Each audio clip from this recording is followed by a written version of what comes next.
We's gonna stomp the universe flat and kill anything that fights back. We's gonna do this because we's the orcs and we're made to fight and win. Wah! You knew he was coming. Review Rollout, new Ghazghkull.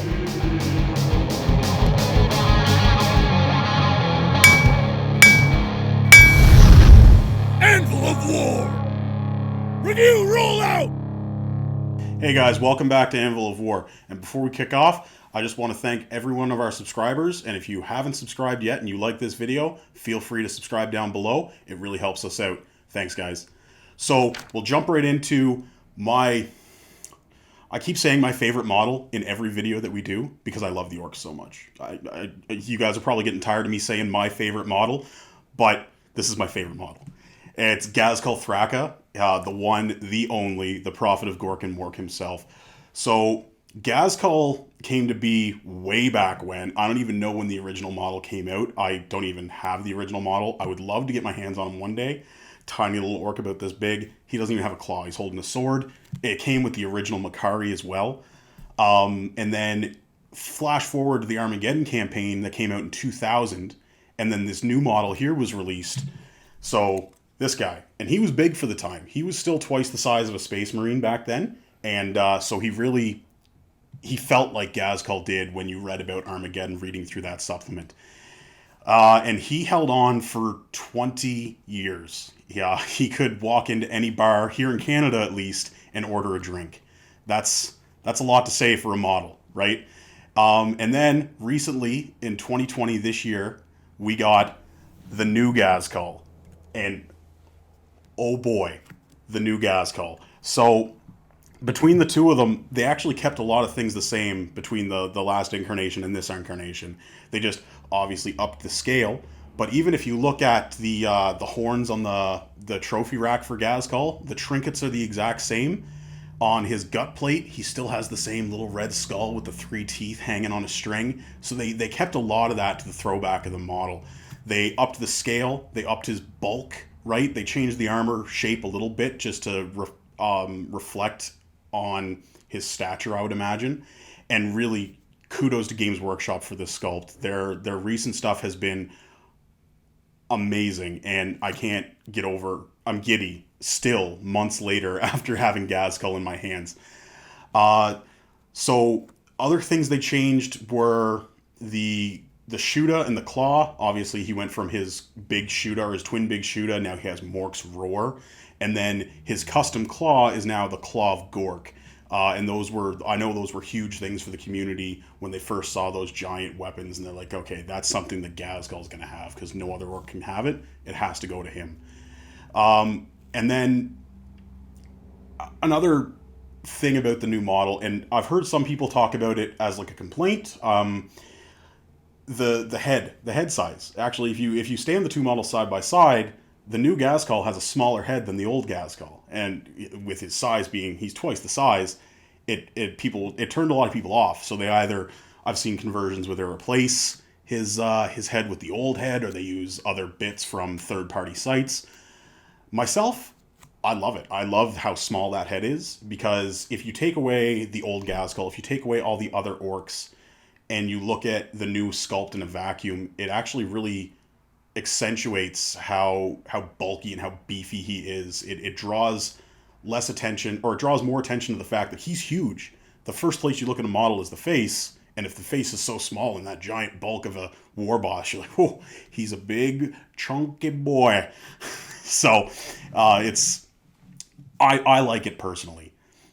Another bonus feature that comes with this Ghazghkull that the old one didn't is it's a throwback to the original Ghazghkull. He had his banner bearer, Makari, who would wave the lucky stick and act as the herald of the beast.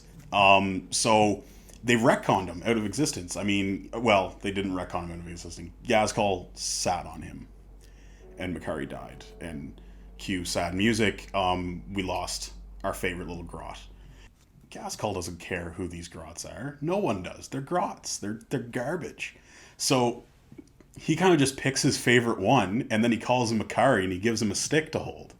And if that Makari dies, he just goes and finds another Makari. It's just he's like, oh, you're Makari now. And he gets anointed, right? So I really like how GW brought that back and made sense of how they originally got rid of him in the first place. Now, they've brought him back, and the new model for him is amazing as well. He looks really sinister, I find, how he's standing on the head of a scion, and his expression is very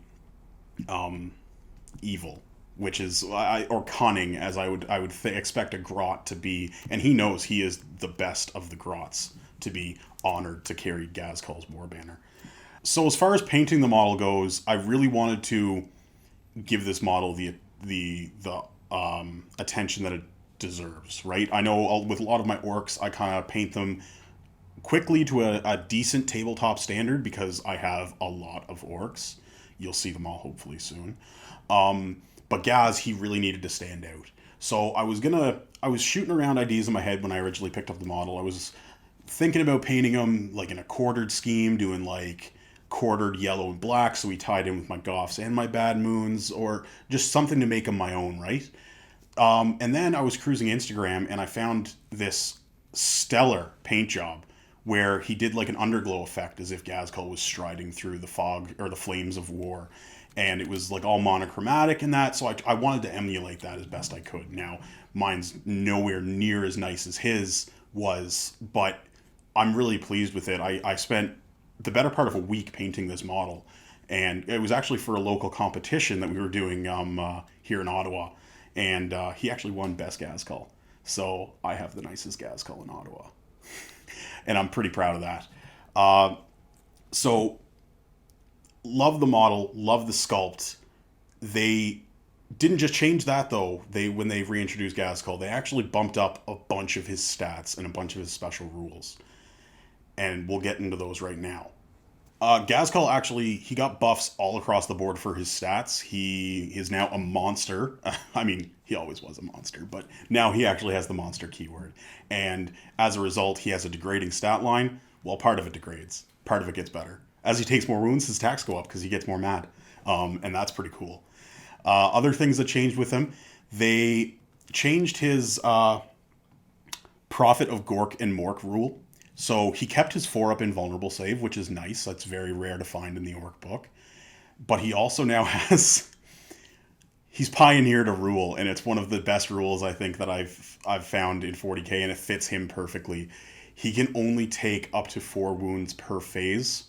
Love it. Next is Goff's Best. So they added this one in. He now has a reroll 1's aura, which is also extremely hard to find in the Orc book, for Goff attacks made in melee, which is it's great. Grand Warboss is another one that they've added that allows him to interact with any orc detachment without them losing their keywords.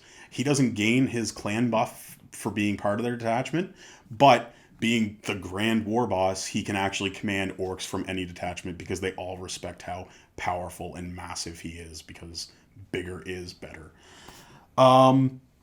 Great Wa, which was what allowed him and other orc infantry in previous editions to advance in charge, and also gave them an extra attack if they completed a charge that turn. Now, it's been recently FAQ'd in 9th edition to extend to monsters. So when the model first came out, it was kind of weird. He allowed orc infantry to advance in charge, but not himself. They've fixed that. Now he can do it as well, which is even more terrifying for everyone who's not me. And lastly, with his equipment. So we noticed how earlier they had, or we said earlier how they upgraded his gun and his claw to make them beefier. Well, now he has, they've upgraded the stats for those as well. So Mork's Roar is now 36-inch range, strength 5, -1, 1 damage, assault 12. So double the shots, which is excellent. And it got some AP thrown in there as well. And the Claw of Gork, it's still strength ×2, but because of his buff strength, it's even higher. And it's now also -4, flat 4 damage, which is, it's insane. He'll pick up a centurion and throw it across the field, and it's lovely. So yeah, that's what they've done for his stats. I think it's great. It reflects the model. It's not too overpowered given his points cost, in my opinion. He still only is one model. But I plan on taking him not for his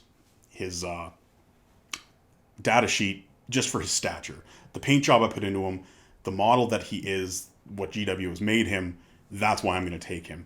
And he's going to be leading my orc force, hopefully for decades to come, because I don't think they can top this sculpt. So, we'll see. Thanks, guys. Sponsored by...